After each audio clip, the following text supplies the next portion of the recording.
Cet épisode vous est offert par Yamaru Photo, collectif de photographes maliens. Seydou Camara est né en 1983 à Ségou, dans la 4e région administrative du Mali. Depuis son enfance, il nourrit une passion pour l'image. C'est ainsi qu'après l'obtention de sa licence en droit privé à l'université de Bamako, il a préféré s'inscrire en 2007 au centre de formation en photographie CFP de Bamako. Il est membre fondateur d'un collectif de photographes maliens appelé Collectif d'images conceptuelles et il est le fondateur et directeur artistique du collectif Yamaru Photo, un espace d'échange et de rencontre autour de la photographie. Camara est de nos jours consultant photo dans plusieurs ONG. Il est le chargé de production de la rencontre internationale de la photographie de Bamako et président de l'interbiennale de la photographie FOTAR. Il forme beaucoup de jeunes en photographie dans toutes les régions du Mali et dans la sous-région. Ces photos ont été exposées à la Documenta 14 à Athènes en Grèce et à la Documenta 15 à Kassel en Allemagne. En 2018, il figure parmi les 100 photographes du monde qui ont exposé leurs travaux au Festival de Wilson. Il est détenteur du prix de la Fondation Blacher. Il a été sélectionné plus d'une fois pour la Biennale africaine de la photographie de Bamako. Les travaux de Camara ont été publiés dans les catalogues et magazines comme L'Insensé et Aperture. Seydou est titulaire de master en management culturel de l'ICAM de Ségou. La pause d'art. Bonsoir Seydou et merci de nous accorder de ton temps. Bonsoir mon frère Yvon Gassam. Je vais commencer Seydou par une question très simple. Comment es-tu arrivé à l'art? Merci beaucoup Yvon. Je me nomme d'abord Seydou Camara, artiste photographe. J'ai aimé l'art avant d'être dans l'art. Depuis quand j'étais petit, je suis grandi de trouver les portraits en noir et blanc de mes tantes et de mes oncles accrochés sur le mur de ma grand-mère. J'ai regardé. Arrivé au 3e année, 4e année, j'ai commencé à dessiner ces portraits, mais je n'arrivais pas. Chaque fois que j'ai dessiné, arrivé à un certain niveau, je n'arrive pas à ressortir comme je vois des portraits. Donc il y a d'abord eu le dessin, mais le dessin qui a été nourri par la photographie. D'accord. Voilà. Ok.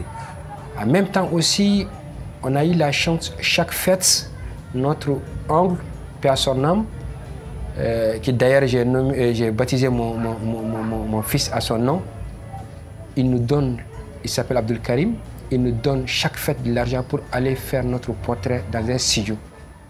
C'était des studios, il y a un studio nigérien qui n'était pas loin de nous, il y a un autre studio qui était pour un de nos grands-pères qui s'appelle Adama Kouyaté, père à son âme, qui a d'ailleurs photographié la maman de mon grand-père. Il a photographié mon grand-père, il m'a photographié et je l'ai photographié aussi. Adama Kouyaté, c'est un grand artiste. Ouais. Donc nous, on fait des photos là-bas chaque fête. Des portraits de notre famille, c'est-à-dire ma tante, mes cousines. Nous allons dans ces studios-là, on fait la photo, qui m'a donné aussi l'amour de la photographie. Mais comment j'ai aimé encore davantage, j'étais entouré par des peintres. Un grand frère d'un ami qui était peintre aussi. Et les grands frères du quartier, ils faisaient aussi du cinéma. En même temps, quand je sortais chaque jour, ce qui m'a fasciné beaucoup, chaque jour quand je sortais pour aller à l'école, j'ai rencontré un grand peintre qui s'appelle Dafé. En sortant pour aller à l'école, lui il partait dans son atelier avec des tableaux, des femmes piles avec des boucles, des grandes boucles d'oreilles.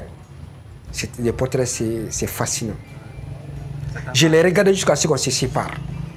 Il a des tableaux inachevés ou bien achevés avec ses deux mains. Et il partait doucement.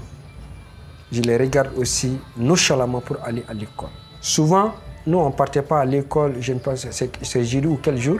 Je passais, je faufilais devant son atelier. Je quittais chez moi pour aller à son atelier, mais je ne rentre pas. J'ai fait des va-et-vient devant l'atelier pour voir seulement des portraits. Jusqu'à ce que j'ai créé une amitié entre moi et son fils pour aller chez lui souvent, de faire des coups d'œil à ces tableaux. J'étais obligé même de demander à mon grand-père, parce que j'ai fait mon enfance chez mon grand-père, est-ce que je peux quitter l'école pour être vraiment l'apprenti de ces derniers? Mon grand-père m'a dit non, c'est lui, il ne faut pas faire ça. Ce n'est pas une bonne décision, parce que dans la religion, ce n'est pas bien de faire des portraits. C'est comme si tu es à la place du Dieu. Donc, qui m'a un peu... Donc, j'ai essayé de garder un peu mes tempéraments, mais je continue à dessiner. En cachette, probablement. Non, pas en cachette. Okay. Il ne dit pas que je dessine parce que j'étais à l'école. Je dessinais pour moi-même, mais de faire la peinture en tant que tel, de faire des portraits, ou bien de quitter l'école, il était contre. Mais pour faire des petits dessins, il ne considérait pas ça comme un problème, quoi. Donc, oui, vas-y. Non, vas-y, je t'en prie. Donc, quand je continue avec ça, en même temps aussi, les grands frères du quartier qui sont là, qui faisaient des dessins, j'ai passé toute la journée à leur côté si je ne pars pas à l'école. Jusqu'à ce que ma tante me disait, tu refuses de faire la commission dans la famille et tu passes tout le temps à faire la commission des gens qui n'ont rien à voir avec la famille. Or, elle a oublié que je suis là par intérêt. Voilà. Parce que quand je ne fais pas leur commission, ils n'acceptent pas que je m'assoie à leur côté. C'est un espace où tu apprenais aussi, en fait. En fait, voilà, tu vois. Donc, il faisait des cinémas à la maison. Il projetait même des cinémas, je ne sais pas comment. Il dessinait, il projetait. Ça sort comme si tu es dans un film. Donc, j'ai essayé de faire la même chose chez moi, je n'arrivais pas. Finalement, j'ai créé une télévision. J'ai coupé des cartons, j'ai mis des cotons blancs et collés. En même temps, j'ai coupé des dessins pour mettre, et j'enlimais avec la lampe de ma grand-père. J'ai regardé avec mes petits frères et mes cousines. Voilà. Donc, c'est comme ça que je suis resté comme ça. Je dessinais à l'école, chaque fois je trouve des bonnes notes en dessin. Non seulement je dessine pour moi-même, je dessine pour mes amis, je dessinais aussi pour mes cousines à la maison. Maintenant, arrivé à l'université, je n'arrive pas à quitter vraiment l'amour de l'art. Voilà. Des dévores. Voilà. Donc finalement, j'ai demandé à un collègue de la fac, j'ai dit, je vais faire la photographie. Mais pas comme les autres, je vais apprendre la photographie. Je vais être dans une école de photo.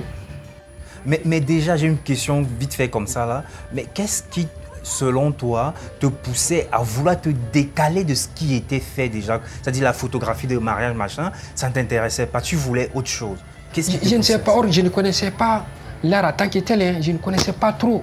Parce que ma famille n'est pas une famille qui fait la peinture ou bien les dessins, non. Je suis élevé dans une famille très spirituelle. Dieu est dans la religion soufisme. Donc tu vois, mais j'avais cet amour, je ne sais pas d'où vient. Et j'arrivais à distinguer des choses. Même à l'université, souvent, je partais voir des expositions.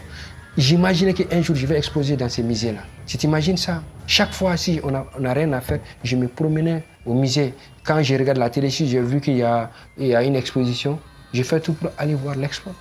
Ok. C'était en toi, en tout cas. Voilà. Donc, du coup, tu as ce moment où tu dis, OK, il faut que tu apprennes la photo. Voilà. Et puis, personne ne m'a dit qu'il y a une différence entre la photographie de l'atelier et la photo. Non, je ne savais pas, je ne connaissais pas la distinction. J'ai choisi, vraiment, j'ai demandé est-ce qu'il y a une école de photo, je vais apprendre la photo. Il m'a indiqué les lieux, j'ai fait une semaine, j'ai cherché l'espace, je n'ai pas pu. Un jour, je suis allé tomber dans un studio de Babi. Ça, c'est un oncle d'un grand photographe malien, Aranan Diko. C'est son oncle qui m'a guidé vers l'école. Il a envoyé quelqu'un pour m'accompagner. Quand je suis arrivé au CP à l'hippodrome, c'était en 2000, si ce n'est pas 2003, c'est 2004. Le centre de formation pour la photographie. Photographie CP. Arrivé là-bas, j'ai expliqué, j'ai dit au directeur, je veux apprendre la photo, mais je suis à l'université. Je ne vais pas quitter l'université, mais je veux apprendre la photo. Il dit que ça tombe bien. Nous, on fait la formation courte, la formation modulaire. 15 jours, 10 jours, 3 jours. Donc j'ai dit que je vais m'inscrire. J'ai dit que c'est combien. Ça a trouvé que j'ai pris ma bourse à l'école, c'était 20 000 francs l'inscription. J'ai payé cash, sans dire à la maison que je vais faire la formation. En ce moment, à l'école, j'étais responsable de ma classe, en même temps, vraiment bien placé à l'école, quoi, en réalité. Quand j'ai dit aux étudiants, ils ne croyaient pas aux yeux, quoi. Ils disent, tout le monde, même quand il y avait la grève à l'école, quand je partais faire la formation, au retour, tout le monde se riait de moi. Ils disaient, c'est nous, il faut faire la photo. Tout le monde se moquait de moi, se riait. Donc, mais je croyais. Parce qu'une chose est d'apprendre la photo pour, je sais pas, pour faire, comme on dit, ces petits gombos à gauche, à droite. Mais toi, tu veux être artiste. C'était pas mon objectif. C'était d'être artiste, de comprendre vraiment une photographie autrement. Je ne sais pas qui m'a guidé à ce sens, mais je ne savais pas la distinction, mais j'ai choisi l'art. D'accord. Mais est-ce que déjà dans ton environnement, c'est-à-dire en dehors des photographes de studio dont tu nous as parlé, même quand tu étais encore petit, est-ce que tu avais déjà des modèles, des gens qui faisaient de la photographie, quand toi tu étais encore à l'école de photo, qui t'inspiraient? Non, à ce moment, je ne connaissais pas des grands artistes. C'est arrivé à l'école que j'ai découvert que vraiment la différence entre la photographie d'art, la photographie journalistique, etc. C'est à ce moment que j'ai essayé maintenant de connaître d'autres photographes. Depuis ma première semaine à l'école, j'ai commencé parce que je maîtrisais un peu l'informatique. Je partais au cyber. À ce moment, une heure c'était 1000 francs ou 2000 francs. J'ai payé pour découvrir les photographes. J'ai commencé à comprendre et de connaître pas mal des artistes. Parce que les gens à qui j'ai commencé la formation, la plupart n'ont pas dépassé la 9e année, d'autres sont au premier cycle, d'autres n'ont même pas fait l'école. Donc j'avais un niveau plus qu'eux. Donc j'ai commencé à chercher. C'est pourquoi j'ai maîtrisé la photographie rapidement et des grands artistes plus que. Même ma première sélection au rencontre internationale de la photographie, beaucoup de gens se moquaient de moi. Ils disaient que oui, il vient de commencer la photographie, il vient d'être sélectionné à la rencontre africaine de la photographie. Mais ce qu'ils ont oublié, j'étudiais la photographie. Chaque nuit, je paye de l'argent pour aller chercher des grands photographes. J'achète des livres. Chaque mois, j'achète un livre. Et puis il y avait un autre magazine qui s'appelle Chasseur d'images. Chaque mois, c'est mensuel pour connaître les artistes. Un jour, il y a un journaliste qui m'a demandé des choses. J'ai parlé tellement des photographes. Il m'a dit, comment tu as connu ça? Il était étonné. Il pensait que au début, tu ne connaissais pas. J'ai dit, je suis au début dans le domaine de la photographie, mais pas au début de découvrir les livres. Ma vie, c'est de lire, tu vois. Donc, j'essaie à chaque mois de connaître au moins 15 photographes, leur démarche, leur biographie, comment ils sont arrivés à ces points. Et ce sont des choses, des lectures comme ça qui t'ont nourri et t'ont permis de t'installer et d'être connu comme photographe. Effectivement. Et justement, parle-nous un peu de tes débuts, Seydou. Quand tu commences déjà à faire tes séries, à exposer, par exemple, ta première exposition, comment elle arrive?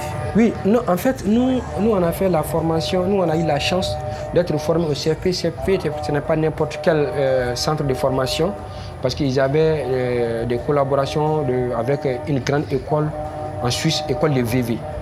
Donc, cette école, ils envoient des grands photographes, des éminents photographes au Mali ici. Avec leurs élèves, on voyage ensemble. À ce moment, il n'y avait pas l'insécurité. On voyage au pays de Gon. On fait des photos, Ségou, Djéné, Mopti, jusqu'au pays de Gon. Après le retour, on développait. J'ai commencé par pellicule. Okay, la photographie argentique. Nous, on a commencé par photographie argentique. Nous, on a étudié comment faire des photos avec la boîte et les cartons. Et comment développer. Nous, on a commencé comme ça avec des éminents photographes de l'Europe, tu vois. Donc, et en même temps aussi, quand on a commencé le numérique, donc chaque fois on fait des workshops avec d'autres photographes qui viennent d'ailleurs. Donc on fait des expositions à notre école, à l'Institut français. C'est comme ça que nous avons commencé les expositions. Et ma première année même à l'école, ça a été coïncidé avec la rencontre africaine de la photographie. Donc ils ont amené un formateur pour nous former, comment postuler. Il a demandé à tout le monde. Je me souviens, le thème c'était des frontières. Ils ont demandé à tout le monde qu'est-ce que vous pensez sur le mot frontière. Beaucoup de gens ont parlé. J'avais une idée de travailler sur des Chinois qui traversent les pays pour s'installer au Mali, ici en Afrique. Ça, c'est une frontière. Avant de parler sur ça, il y a un gars qui disait, professeur, est-ce que si on travaille sur les Chinois, ce n'est pas une frontière? Il dit que oui, ça c'est une frontière. Donc, je ne pouvais plus parler. À mon tour, je n'ai rien à dire. Parce que si je dis que je veux le dire la même chose que lui, il va dire que je l'ai copié. Donc, j'étais inquiété, j'étais frustré. Donc, je suis rentré à la maison étant frustré. Donc, j'ai passé toute la nuit à réfléchir. Ma question, c'était quoi? Est-ce qu'il y a une autre frontière qui n'est pas des frontières réelles que nous connaissons entre des villes, Est-ce qu'il y a une autre frontière? C'était la question. Ma réflexion a été considérée de travailler sur des albinos étant comme une frontière. Mon deuxième jour à l'école, j'ai dit au formateur que je vais travailler sur des albinos étant comme une frontière. Il dit que waouh. Mon travail, c'était avec d'autres collègues, mais qui sont en avance plus que moi dans le domaine de la photo. Je l'ai trouvé là-bas, ils faisaient de la photo plus de 7 ans, 5 ans. Moi, je suis dans ma première année. Je ne maîtrisais même pas l'appareil, mais je maîtrise mon sujet. J'ai essayé de faire des recherches sur Internet. Qu'est-ce que ça veut dire albinisme? Quelles sont les causes, les effets, les conséquences? Il y a un professeur aussi qui m'a donné un livre aussi, de lire sur des albinos. Donc dans ces livres-là, j'ai vu qu'il y a un albinos, il y a une jeune fille albinos qui s'appelle Bibiana. Sa gemme a été coupée par des trafiquants, c'est une Tanzanienne, sa gemme a été coupée par des trafiquants pour vendre ça aux pêcheurs. J'ai nommé ma série Bibiana pour rendre hommage à cette jeune fille qui a donné encore du poids à mon travail. Quand les résultats étaient sortis, à ce moment, il y avait tellement de candidatures, mais ils ne prennent que 40, 35, maximum quoi. Donc j'étais retenu, mon dossier a été retenu parmi les milliers de dossiers. Donc c'est comme ça que ma carrière a été commencée. D'accord. Voilà. Et c'était, même pas c'était, c'est une belle carrière qui t'a mené très loin à l'extérieur. Mais je veux venir sur quelque chose qui, moi, c'est d'où, on en a parlé plusieurs fois, je t'ai même interrogé sur ça plus d'une fois. C'est cette volonté du collectif, de la communauté, de construire ensemble.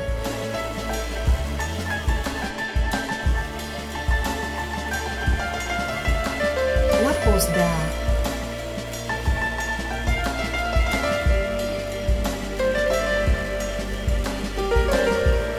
Alors tu es installé, tu es un photographe, tu as de la notoriété, parce qu'il faut vraiment mettre les choses dans leur contexte. Tu as de la notoriété, tu fais des expos à l'international, ça fonctionne très bien.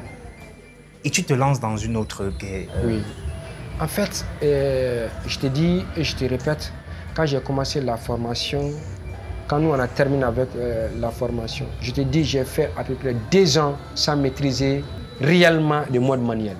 Et puis quand on postulera des concours, chaque fois quand les résultats sont sortis, tu trouveras que nous sommes 6, 5 au Mali. Il n'y avait pas assez de... Il y a assez de photographes, mais des photographes contemporains qui postulent à des concours, qui savent traiter des sujets, on n'était pas nombreux. Même pendant la rencontre, il n'y avait pas assez de candidatures au Mali, au niveau du Mali. C'est une observation que j'ai faite, premièrement. En même temps aussi, moi je vois beaucoup de photographes, ils font des photos avec des tâtonnements. Même ceux qui disent qu'ils sont vraiment dans la photographie plus de 40 ans. Tu es dans la photographie plus de 40 ans, tu as pris argentique, mais numérique a été parachuté. Tu n'as rien appris dans ça. Il y a des choses qui vont t'échapper obligatoirement, même si tu es le meilleur des meilleurs. Parce que quand numérique est venu sans consulter personne, a été parachuté. On n'était pas prêt pour l'accueillir. En même temps aussi, il n'y avait pas assez d'espace pour former les gens comment faire des photos en mode numérique. Donc, on a fait seulement, paf, on a vu que c'est facile, on met l'appareil en mode automatique, on fait des photos. Donc, on pense que c'est très facile, même plus que l'argentique, il n'y a même pas de mailles. Mais ils ont oublié qu'il y a vraiment d'autres procédures, d'autres maîtrises. Ça, c'est déjà un point. Donc, j'ai dit, Bamako est la capitale africaine de la photographie. Où sont les photographes? Chaque rencontre, il n'y a pas assez de photographes maliens. Chaque fois, les premiers prix nous échappent. Où en sommes-nous? Nous sommes combien? Qu'est-ce que nous faisons? À ce moment aussi, je cherchais une école vraiment pour me perfectionner en matière de Photoshop, comment maîtriser. Je me suis tombé dans un autre centre qui fait des Photoshop. Je me suis inscrit dans ce centre-là. J'apprends le Photoshop. Cette école aussi a ouvert un espace pour la photographie. Ils m'ont choisi comme photographe, comme formateur. J'ai commencé à former les gens dans toutes les régions du Mali, sauf Kidal. J'ai fait toutes les régions à renforcer les capacités des photographes maliens en matière de numérique. À chaque fois quand je trouve les gens, parmi ces gens-là, à 90% n'ont jamais fait une formation en photographie numérique. Donc je les ai formés en photo, de les expliquer comment la photographie est aujourd'hui, de les pousser vraiment à réfléchir autrement dans le domaine de la photographie.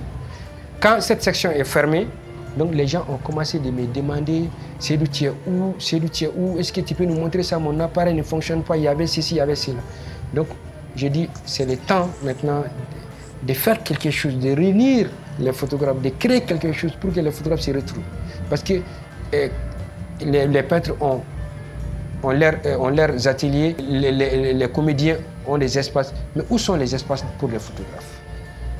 Je sais que les photographes ont des studios. Mais est-ce qu'ils ont un espace collectif? Est-ce qu'il y en a? Il n'y en avait pas beaucoup. Mais il y avait beaucoup d'associations. Mais leur idée, la base c'est la photographie, mais en réalité ils ont d'autres objectifs.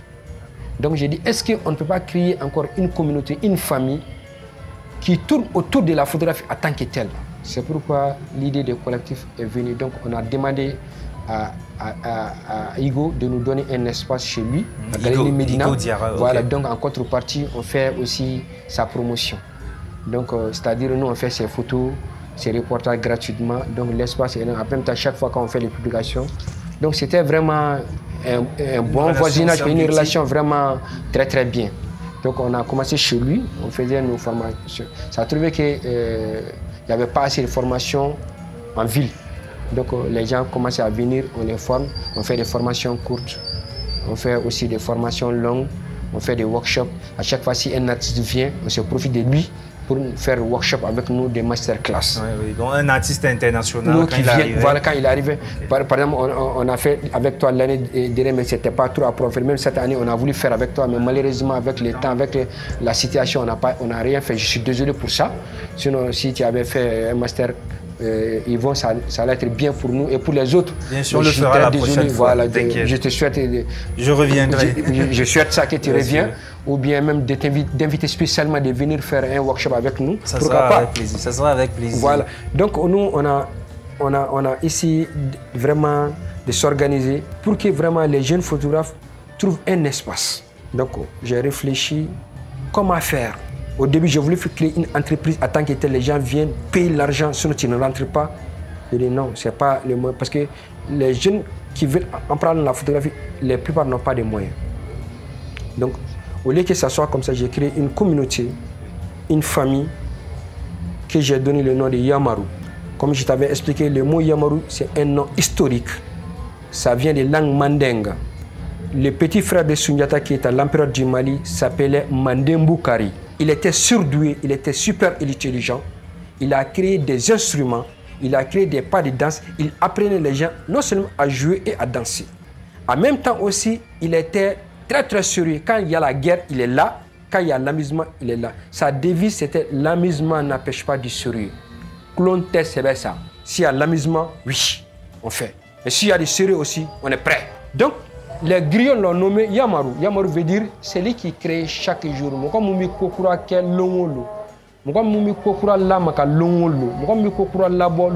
Celui qui invente chaque jour, celui qui crée chaque jour. Ça veut dire Yamaru.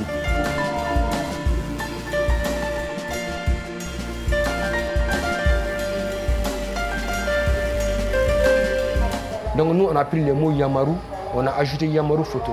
Donc Yamaru, ce n'est plus, c'est au-delà d'une association, c'est au-delà d'une communauté, c'est un concept, c'est une philosophie. Notre philosophie, comment faire la photographie à travers de nos valeurs et de nos traditions. Comment partager ce qu'on gagne à travers nos valeurs et de nos traditions. Donc Yamaru est basé sur la triangularité, qu'on a 3 C, courage, cohésion, et en haut c'est la créativité. Si tu n'as pas le courage, si vous n'avez pas une cohésion, vous ne pouvez pas faire une créativité collective. Ça c'est les 3 C de Yamaru. Ces 3 C là aussi ressemblent aussi quand tu fais chez nous ici la cuisine, la famille c'est basé sur 3 pierres pour mettre la marmite. Le foyer traditionnel c'est basé sur 3 pierres. Donc c'est ça le fondement de Yamaru. Yamaru c'est basé sur 3 points. Ces 3 points, c'est quoi? Yamaru ressemble à notre champ collectif. Chez nous, dans notre tradition, tout le monde cultive ensemble. Les bénéfices, c'est pour toute la famille. Ce travail, ça commence de 7h jusqu'à 14h. Quand vous terminez, chacun est libre d'aller dans son jardin privé pour travailler. Tout ce que tu gagnes, ça c'est pour soi-même. Ça c'est deuxième économie. Troisième économie, c'est quoi? Après les travaux champêtres, après le jardinage, chacun est libre d'aller à la conquête du monde, à la découverte du monde. C'est pourquoi les gens disent que les Maliens voyagent beaucoup. Ça fait partie de notre tradition. Ce n'est pas seulement d'aller à la recherche de l'argent, mais pour connaître le monde. Par exemple, même si tu es fils d'un Richard, si tu ne voyages pas chez nous, on ne te considère pas. Tu es pauvre intellectuellement. Donc c'est pourquoi à Yamaru ici, tout le monde travaille pour Yamaru. Mais Yamaru n'empêche personne de développer son projet personnel à côté. Au contraire, on aide tout le monde vraiment de faire quelque chose à côté. En même temps aussi, à Yamaru, on s'entraide aussi pour chercher non seulement des expositions, des voyages, pour aller apprendre ailleurs. Donc Yamaru est basé sur ces 3 points, qui est similaire avec des expositions, comment dire, les triangles de l'exposition dans le domaine de la photographie. ISO, ouverture et la vitesse. Donc, sans ces trois aussi, tu as raté une grande partie de la photographie. En plus de cela encore, Yamaru, le triangulateur Yamaru renvoie aussi à l'histoire du commerce triangulaire. Donc, au lieu que les gens viennent acheter des choses ici, donc nous on cherche les gens de venir avec leurs connaissances, ou bien aller chercher les gens avec leurs connaissances pour partager à travers le monde sous forme de triangularité. À suivre donc, c'est ça la base de pause Yamaru. d'art.